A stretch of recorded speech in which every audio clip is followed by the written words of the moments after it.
تو اس نے تھوکا، لیکن اللہ تبارک و تعالیٰ نے اس تھوک کو اس کے لیے آگ بنا دیا، واپس اس کے چہرے پر آ کر کے گرا اور بڑا سا داغ اس کے چہرے پر ہو گیا، سفید جس طرح برس کا داغ ہوتا ہے، وہ داغ مرتے دم تک اس کے چہرے سے وہ داغ نہ لے۔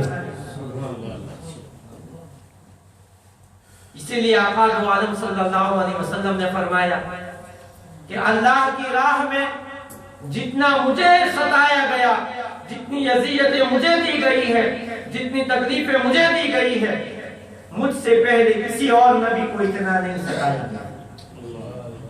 یہ تو چند واقعات تھے جو میں نے بتائے، گنائے کہ نبی کریم صلی اللہ علیہ وسلم کو اللہ کی راہ میں کتنا دکھ دیا گیا، کتنا ستایا گیا۔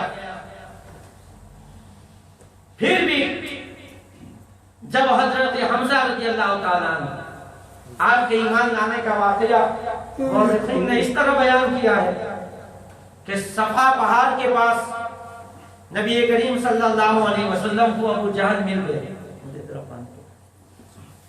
ابو جہل مل گیا اور نبی کریم صلی اللہ علیہ وسلم کی شان میں اس نے گستاخیاں کی، گالیاں دی، اور اس کے ہاتھ میں ایک چھڑی تھی جس چھڑی سے اس نے نبی کریم صلی اللہ علیہ وسلم کو ایذا پہنچایا۔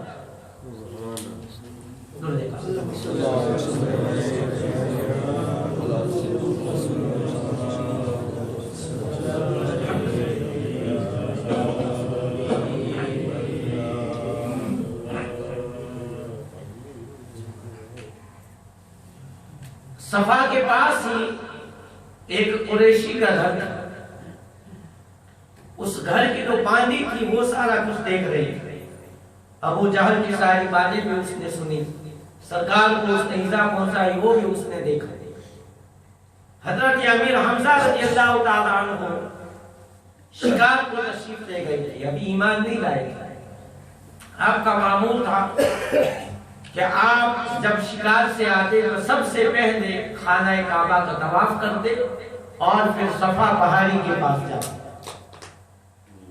حسب معمول آپ نے کعبہ کا طواف کیا، صفا پہاڑی کے پاس تشریف لے گئے تو اس گھر کی جو لوندی تھی، جو خاتون تھی، اس نے کہا کہ یہ حمزہ تم رات دن شکار میں مصروف رہتے ہو، تمہیں پتہ نہیں چلتا کہ تمہارے بھتیجے کے ساتھ یہ لوگ کیا کرتے ہیں؟ ابھی ابھی ابو جہل نے تمہارے بھتیجے کے ساتھ ایسا ایسا سلوک کیا۔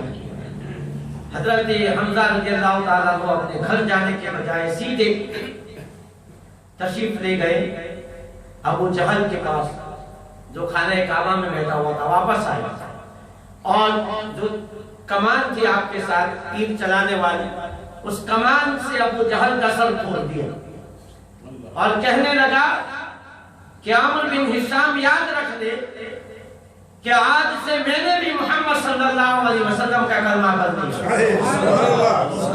دیا، اب تیری یہ مجال نہیں کہ تم ان کو ستا سکے۔ تو حضرت امیر حمزہ کا اسلام لانے کا جو واقعہ ہے وہ یہ واقعہ ہے۔ لوگ حضرت حمزہ کو برا بھلا کہنے لگے کہ تم نے کیا کیا، اس کا سر پھوڑ دیا، تو ابو جہل کہنے لگا کہ انہیں کچھ نہ کہو کہ میں نے ہی ان کے بھتیجے کے ساتھ ایسا ایسا سلوک کیا۔ لیکن اللہ کے رسول صلی اللہ علیہ وسلم کا رعب اور دبدبا بھی ایسا تھا کہ مورخین نے دو واقعات نقل کیے ہیں جس کو میں بیان کرنے کے بعد ہی آگے بڑھنا چاہتا ہوں کہ زبیدی نام کا ایک اونٹ بیچنے والا دہقانی مکہ مکرمہ میں اونٹ بیچنے کے لیے آیا، 3 اونٹ اس کے پاس تھے۔ ابو جہل نے اس کے اونٹوں کو خریدا لیکن پیسہ لینے میں ٹال مٹول کرنے لگا، شام کو آنا، صبح میں آنا، دوپہر کو دوں گا۔ کئی دن اس طرح سے گزر گئے، وہ بیچارے دہقانی کو گاؤں کا رہنے والا تھا، اعرابی تھا، اس کو دھکے کھلاتا۔ اب وہ خانہ کعبہ میں آیا اور جو شرفاء عرب بیٹھے ہوئے تھے ان سے کہا کہ میں گاؤں کا رہنے والا ہوں، میرا کوئی یہاں رشتہ دار نہیں ہے، ابو جہل نے مجھ سے اونٹ خریدے ہیں، پیسے نہیں دیتا ہے، تم میری مدد کر سکتے ہو؟ اب بطور استہزاء سرکار وہاں پہ تشریف فرماتے نماز پڑھ رہے تھے، بطور استہزاء انہوں نے کہا کہ وہ جو نماز پڑھ رہے ہیں ان کے پاس جا کر کے بات کرو، وہ شاید تمہاری مدد کر سکتے۔ اب دیکھیں شرارتاً انہوں نے یہ بات کہی، اب وہ تو اعرابی تھا، اس کو تو پتہ نہیں تھا۔ سرکار جب نماز سے فارغ ہوئے تو کہنے لگا کہ میرا یہ مسئلہ ہے۔ اب سرکار کی عادت مبارکہ تھی اپنے پاس جو آیا اسے خالی کر دے۔ سرکار نے یہ بھی نہیں فرمایا کہ وہ میرا دشمن ہے، وہ میرے ساتھ بدزبانی کرتا ہے، فرمایا ہاتھ پکڑا اور فرمایا چلو میرے ساتھ۔ اب ابو جہل کے گھر تشریف لے گئے، دروازہ بند تھا، کھٹکھٹایا، اندر سے آواز آئی کون؟ اب کفار مکہ نے پیچھے اپنے ایک آدمی کو بھی بھیجا کہ جاؤ دیکھو تو صحیح کیا تماشا بنتا ہے، ابو جہل کیا کرتا ہے، دیکھو جاؤ۔ تماشا دیکھنے کے لیے جہاں اگر کہ ہمیں رپورٹ دو کہ سرکار کے ساتھ وہ کیا کرتا ہے، ابو جہل اور سرکار کے درمیان کیا بات ہوتی ہے۔ اب سرکار نے دروازہ کھٹکھٹایا، آواز آئی کون؟ کہاں میں محمد ہوں، دروازہ کھول۔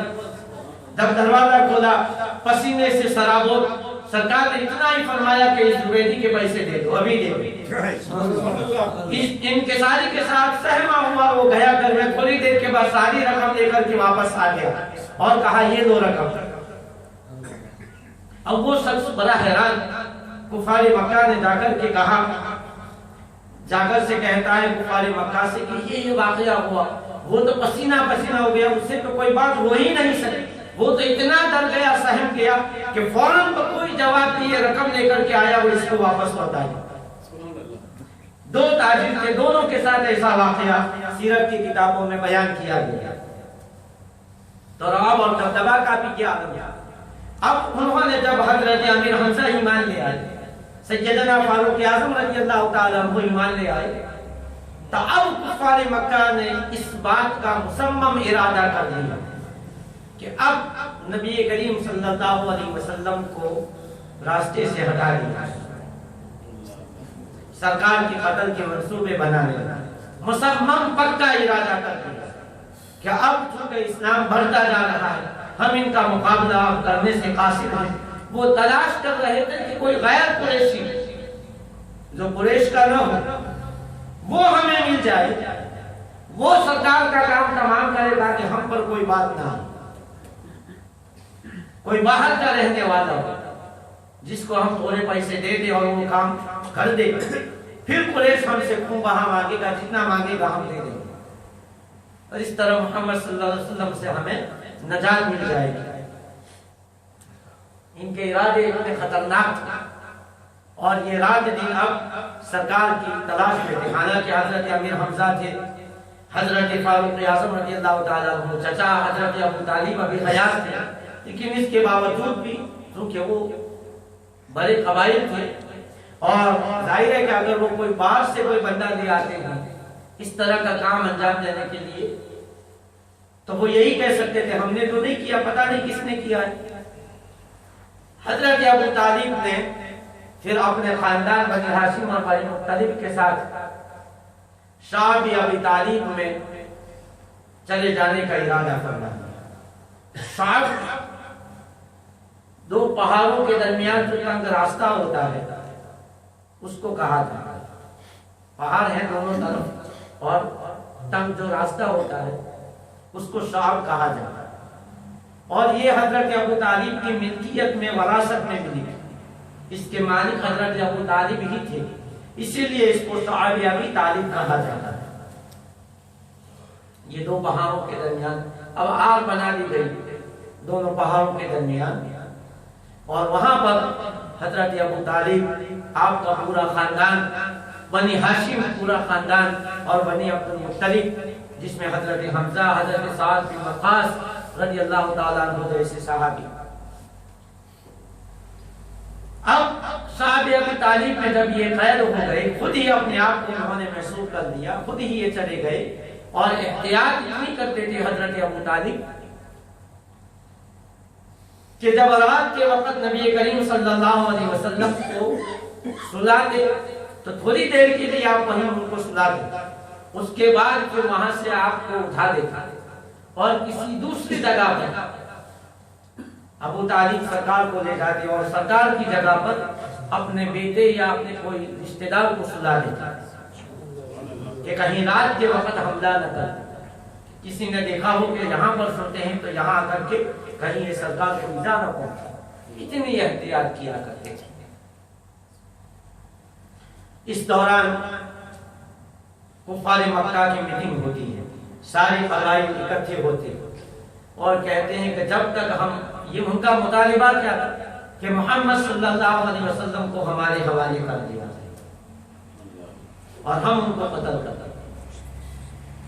مطالبہ یہ تھا کہ ابو طالب ہمارے حوالے کر دے، جب تک یہ ہمارے حوالے نہیں کرتے ان کے ساتھ اتنا بیٹھنا ختم، کوئی ان کو کوئی چیز بیچے گا نہیں، کوئی ان سے کوئی چیز خریدے گا نہیں، نہ کوئی ہم میں سے ان کو کوئی بیٹی رشتہ دے گا، نہ ان سے کوئی رشتہ لے گا، نہ کوئی کھانے کی چیز ان کو ہم جانے دیں گے، پہنچنے دیں گے، نہ تو وہ بازار سے کوئی چیز خرید سکتے ہیں۔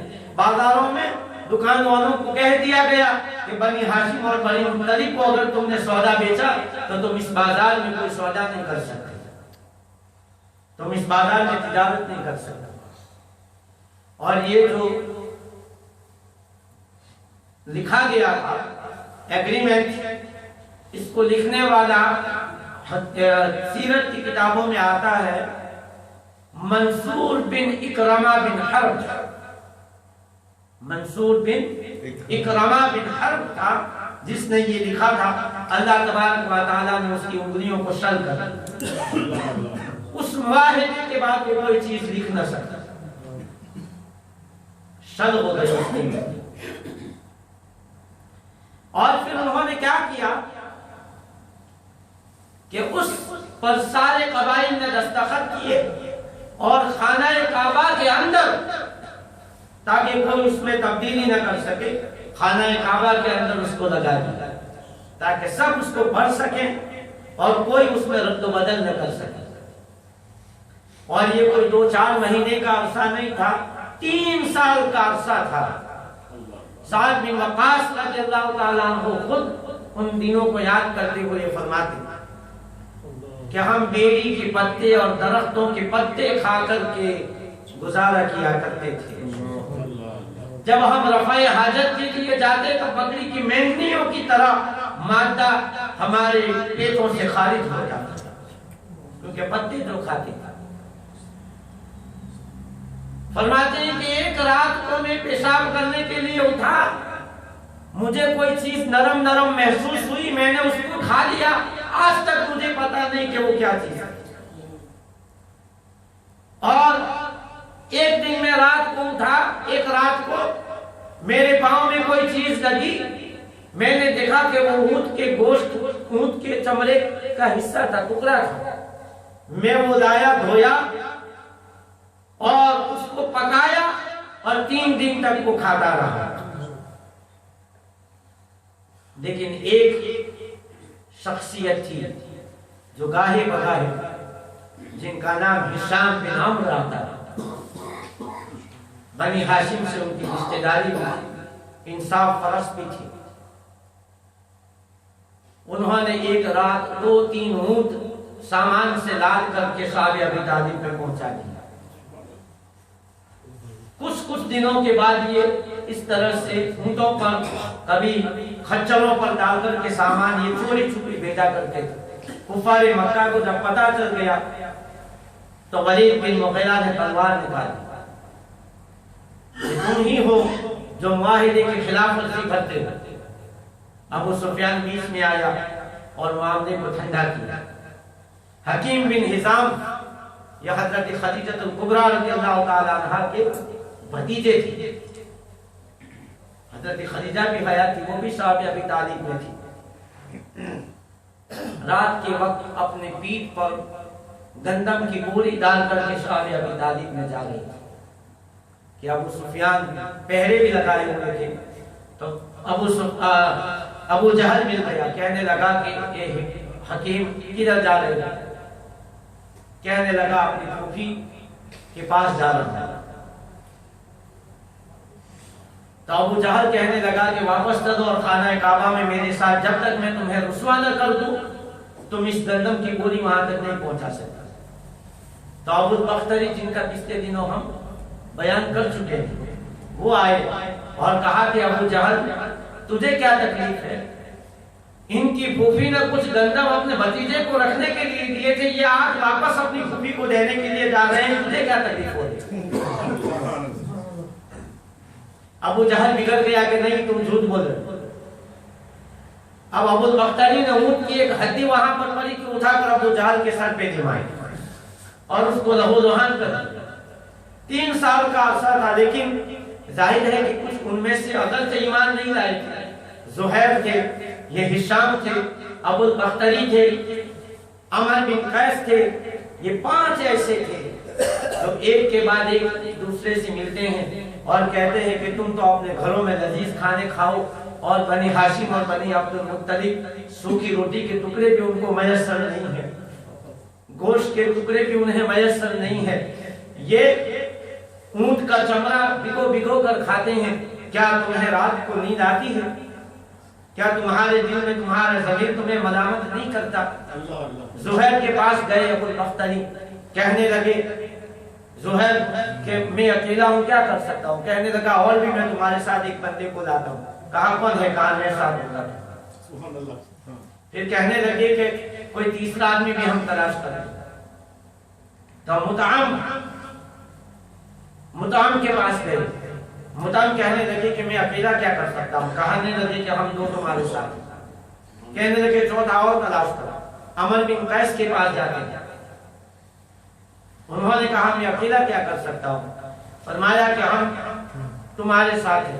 کہنے لگے 5واں اور تلاش کرو۔ اب ہشام جو کھانا پہنچاتے رہتے تھے، کبھی کبھی غلہ پہنچاتے تھے، ان کو تلاش کیا گیا۔ اب ان 5 نے اکٹھا ہو کر کے پلان بنایا کہ ہم خانہ کعبہ میں کھڑے ہو کر اس معاہدے کے خلاف آواز اٹھائیں۔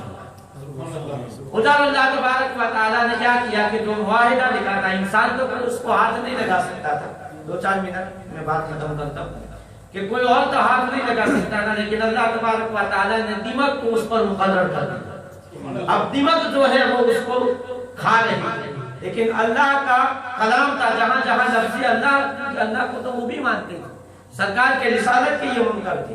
دیوی دیوتاؤں کے ساتھ ساتھ کہ یہ کہتے تھے کہ یہ دیوی دیوتا جو ہے وہ جس طرح ہندو مشرک آج بھی عقیدہ رکھتے ہیں کہ بھگوان تو ایک ہی ہے، لیکن یہ جو دیوی دیوتا ہے یہ اس کے ہاتھ کے نیچے ہیں، انہی کے وسیلے سے سب کچھ ہوتا ہے۔ تو اسی طرح ان کا بھی عقیدہ وہی تھا کہ یہ دیوی دیوتا جو ہیں یہ اصل میں تو وہ ایک ہی ہے، لیکن یہ دیوی دیوتاؤں کو اللہ تعالیٰ نے پاور دیا۔ تو جہاں جہاں لفظ اللہ تھا وہ برقرار، جو باقی جو شرائط تھی اس کو دیمک نے کھا لیا۔ اور نبی کریم صلی اللہ علیہ وسلم نے کو اللہ تعالیٰ نے وحی کے ذریعے مطلع فرما دیا کہ محبوب وہ معاہدہ جو انہوں نے لکھا تھا دیمک نے کھا لیا ہے، صرف ہمارا نام اس پر باقی ہے۔ سرکار نے ابو طالب کو یہ بات بتائی کہ چچا جان ظلم و ستم والا معاہدہ اب ختم ہو چکا ہے۔ اب ابو لہب جو تھے وہ خانہ کعبہ میں آئے، ان کو بتایا نہیں کہ محمد صلی اللہ علیہ وسلم نے مجھے یہ بات بتائی۔ ابو جہل وغیرہ بیٹھے ہوئے تھے، انہوں نے سوچا کہ آج ابو طالب آ رہے ہیں، کہنے لگے کہ ابو طالب آ رہے ہیں اور ان کے ساتھ حضرت حمزہ بھی ہیں، سعد بن وقاص بھی ہیں۔ اب ضرور جو ہے یہ چونکہ انہوں نے گھٹنے دیکھ دیے ہیں، آج بھی دیکھیں نا مسلمانوں پر یہی کیا جاتا ہے نا UN کی طرف سے کہ بس ان کا دانا پانی بند کر دو، حکا پانی بند کر دو، یہ گھٹنے دیکھ دیں گے۔ تو گھٹنے دیکھ لیے ہیں انہوں نے، اب یہ محمد کو ہمارے حوالے کر دیں گے کہ یہ بھوک سے ہم نڈال ہو چکے ہیں۔ ابو طالب نے کہا کہ عمر بن ہشام کو معاہدہ جو تم نے لکھا تھا اس کو نکال کر کے ذرا لاؤ، شاید ہمارے درمیان کوئی مصالحت ہو جائے۔ اب وہ کہنے لگے کہ واقعی ایسا کرنا چاہیے، کیونکہ اگر وہ پہلے بتاتے تو شاید اس میں کچھ گڑبڑی کرتے۔ اب وہ معاہدہ خانہ کعبہ میں جہاں انہوں نے کپڑے میں لپیٹ کر اس کو رکھا تھا لے آئے۔ جب کھولا تو دیکھا کہ سارا معاہدہ ختم ہے، صرف لفظ اللہ جہاں لکھا ہے وہی باقی۔ اب وہاں پر یہ جو 5 جنہوں نے آپس میں معاہدہ کیا تھا کہ ہم اس کے خلاف آواز بلند کریں گے، سب سے پہلے زہیر کھڑے ہوتے ہیں اور کہتے ہیں کہ یہ ابو جہل تم نے زبردستی ہمارے ساتھ یہ معاہدہ لکھوایا ہے، پہلے دن سے ہم اس پر راضی نہیں، ہم اس کو نہیں مانتے۔ پھر دوسرے کھڑے ہوئے مطعم بن عدی، وہ کھڑے ہوئے، انہوں نے کہا کہ میں بھی تائید کرتا ہوں کہ یہ معاہدہ نہیں ہونا چاہیے، اس کو ختم ہونا چاہیے۔ اب 5 نے یہ کہا، ابو جہل اور این کمپنی وہ ہڑبڑا جاتی ہے اور کہنے لگے کہ تم نے ایک ہو کر کے ہمارے ساتھ لڑنے کا من بنا لیا ہے، لیکن آخر بالآخر جب اس کو کھولا گیا تو واقعی وہ معاہدہ ختم ہو چکا تھا۔ جب مخالفت بڑھ گئی تو اب ان کے پاس کوئی اور چارہ نہ تھا کہ اس کو ختم کیا جائے۔ پھر ابو جہل نے اور دیگر نے اعلان کیا کہ ہم اس معاہدے کو جو عمل میں آیا تھا ختم کر دیتے ہیں اور صحابہ ابی طالب سے ان کو باہر نکال کر ان کا جو سماجی سوشل جو بائیکاٹ تھا اس کو ختم کرنے کا اعلان کیا جائے۔ ابو طالب نے ان کا جو احسان تھا وہ 5 کا، ان کی تاریخ میں اشعار لکھے ہیں، وہ اشعار بھی تاریخ کی کتابوں میں آج بھی پائے جاتے ہیں کہ ابو جہل نے ابو طالب نے ان کے احسان کو مانتے ہوئے کیا اشعار لکھے ہیں۔ انشاءاللہ تعالی انہی اشعار کے ترجمے سے کل ہم اپنی گفتگو کا آغاز کریں گے۔ آخر دعوانا الحمدللہ رب العالمین۔